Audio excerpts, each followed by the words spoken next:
About 8 years ago when I worked at CarWow, we got someone in to do videos for us called Matt, who was quite good. And one of the first shoots we ever did was 3 luxury SUVs, the Mercedes GLE, BMW X5 and the Lexus RX. And I was helping Matt with the scripts and we decided the Lexus RX should win just because it felt more comfortable and luxurious than the other two. Now, it's been 8 years since I drove a Lexus RX, so I've got the new one in plug-in hybrid form, and it is astonishingly good, especially in an age where other luxury brands are a bit less luxury than they used to be. Let's find out why it's so good and why it's snowing everywhere apart from here. I'm actually a bit grateful for that.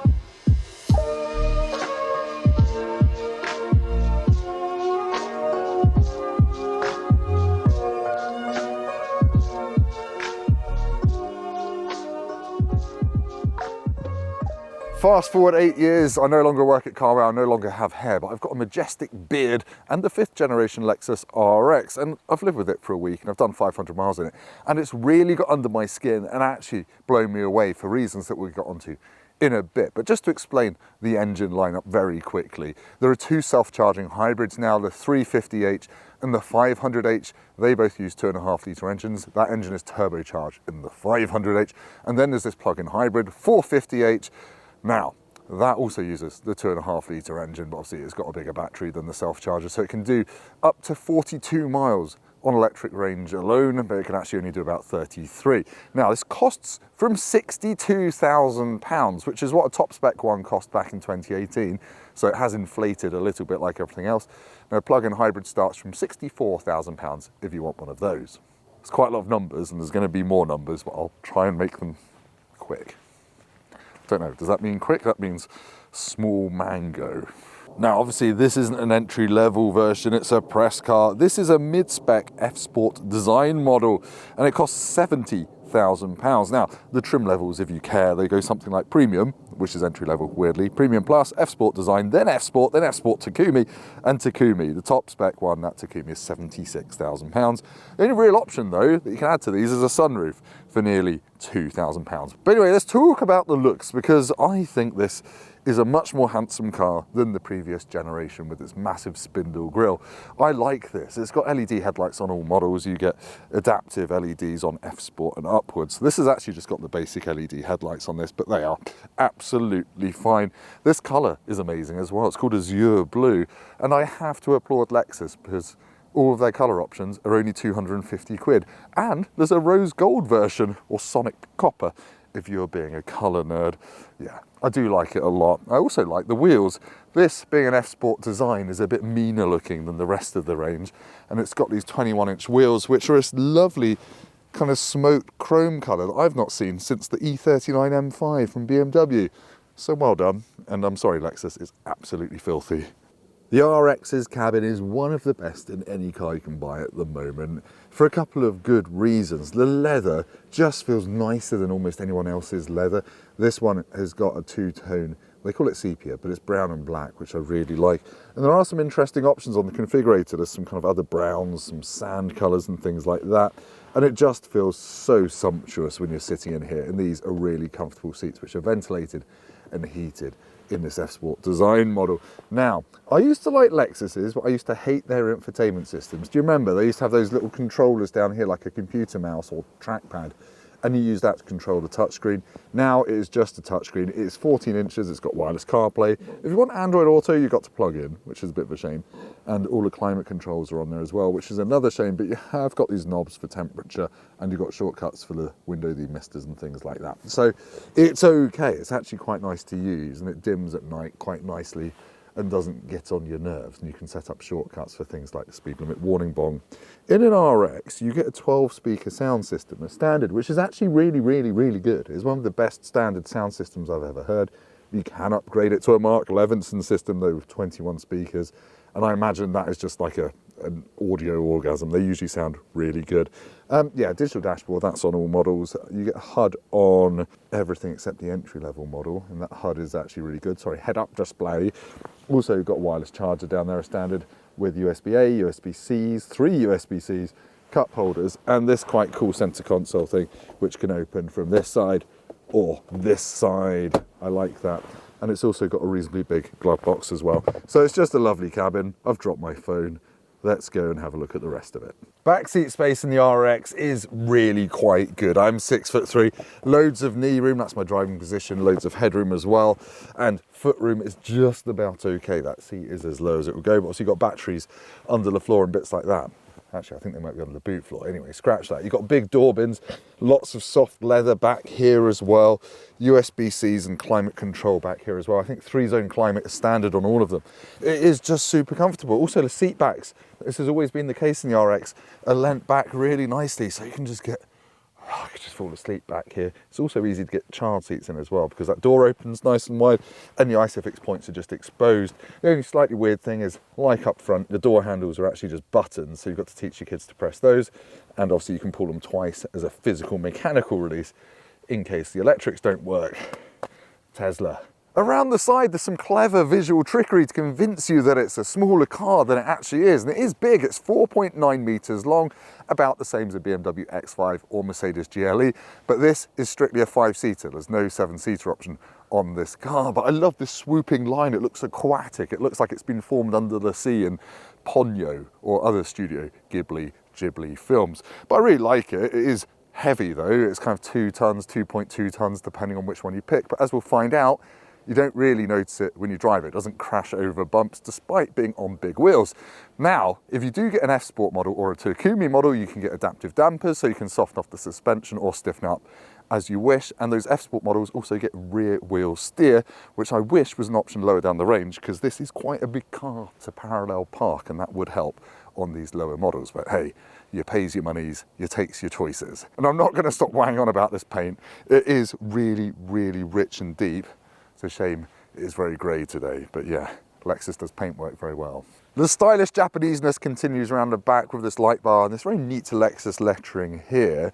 You do get front and rear parking sensors on every single RX, and if you don't get the premium one and just go for any of the others, you get a 360-degree camera as well. Now they can all tow 2 tons, which is okay, but hybrids can't usually tow very much, so that's all right. The boot though is quite far below the class average. It's 461 litres, that's almost 200 litres less than a BMW X5 and 250 litres less, I think, than the Mercedes GLE. But it's still a vast space, it's just not very deep. You can't go under the floor for much storage, there's space for your cables and some tyre gunk, but that is about it. But it's still, I've done some big family trips away at the weekend with this and we didn't even come close to filling it up. So I think that's actually okay. Now obviously it's because it's got a hybrid system, there's batteries under there. You don't lose any boot space if you get the plug-in hybrid over the self-charging hybrid. So it's equality in boot space in Lexus land. You've got some big kind of cubbies at the side. You can fold down the rear seats using buttons there. It's fine, but if you're looking at it on paper, it's way behind the competition, but it hasn't bothered me. It does like to beep a lot, this car. Look, I'll show you this, hang on, I wasn't gonna do this. If I lock this car from the key, for some reason, it's not doing it, hang on. Let me unlock it. Oh, it's not doing it. It was beeping 9 times every time I locked it earlier. Why does it need to beep 9 times? I don't think I left the door open. Now, if I was going to sum up how Lexus RX drives in one word, I'm afraid it's going to be the old cliche, luxurious. This is such a comfortable car to drive in an era of modern cars where things are getting stiffer and firmer. This is epic. And also the seats are incredibly comfortable, as I've mentioned, but also the ride is pretty good.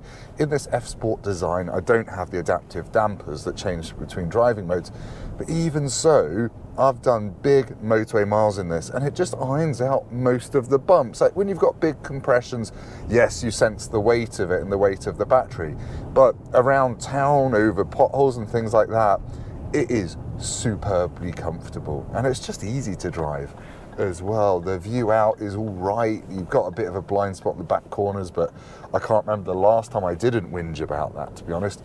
Big mirrors, every single one of these as well gets acoustic windows, which are keeping the noise out of motorway speeds, and you can sit at 70 or higher and you can barely hear any wind or tyre noise. Lexus has done a proper job making this feel like your living room. It's brilliant. Lexus has also done a proper job, unsurprisingly, of the hybrid system.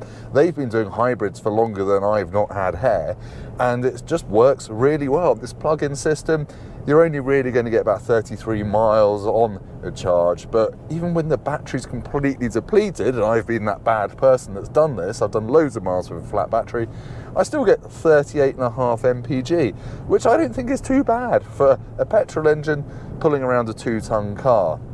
Now, it has got a CVT gearbox. You get a CVT gearbox on the RX 350 and this 450 Plus. You get a 6-speed auto on the 500. But this CVT, most of the time, you don't notice it. It's only when you're going up steep hills going quite fast that you get the old thing where the rev's set and then it sounds a bit raughty and not very Lexus. But it doesn't happen very often. In daily driving, you've just got a nice amount of electric assistance as you go along. Even with a flat battery, it keeps them in reserve. So you've always got 4-wheel drive from that rear motor. It's really well sorted out. There are a couple of modes so you can make it hold on to its charge for things like going around urban centres. I think they call them towns. And yeah, you've got an auto hybrid mode that you can switch off and on, or you can force it to run in EV mode and things like that. I've not really bothered. I've just left it to its own devices, and it has been superb. Now, personally, for me, I wouldn't get the plug-in hybrid because I can't charge at home very easily.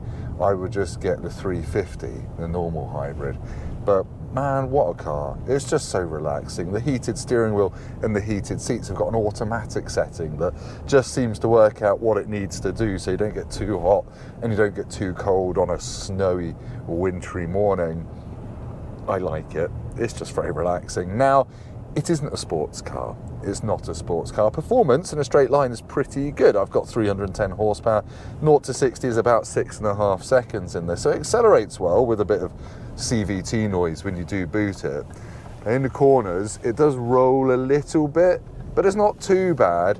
And the steering's actually really nicely weighted. But if you want a proper sporty to drive car in this genre and this size, the BMW X5 is a better bet. But yeah, really bumpy road. It's a bit lumpy, but it's not bad for a 2-ton SUV. So yes, well done, Lexus. You've ticked all the luxury boxes in terms of the driving performance.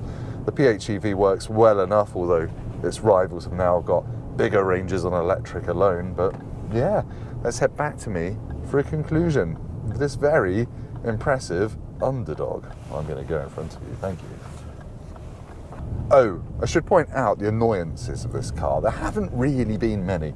It does, like all modern cars, have cameras looking at you to tell you when you're not paying attention to the road, and that does get flummoxed when you put sunglasses on. My polarized aviators, it does say your eyes are shut. It says, I can't see your face, and it's like, your eyes are closed, open your eyes.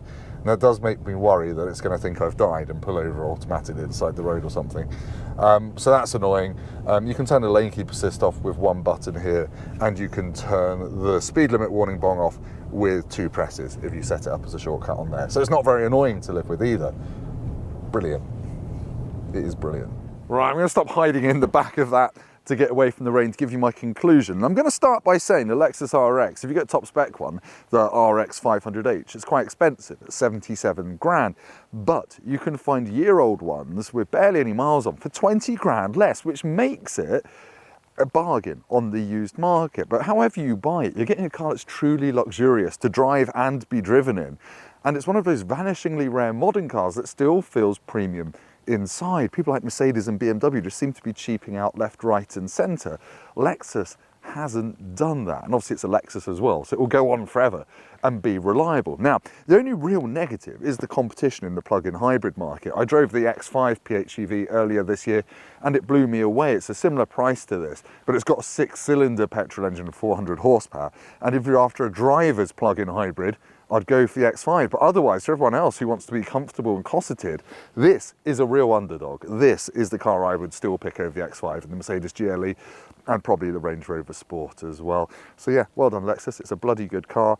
I'm off to go and get warmer and less wet, like your mum. No, anyway, thank you for watching. Please like this video. If you've liked it, please hit like, subscribe to the channel, go down to the comments, and leave me the Japanese word for your shot is overexposed now because you've walked around too much. Bye.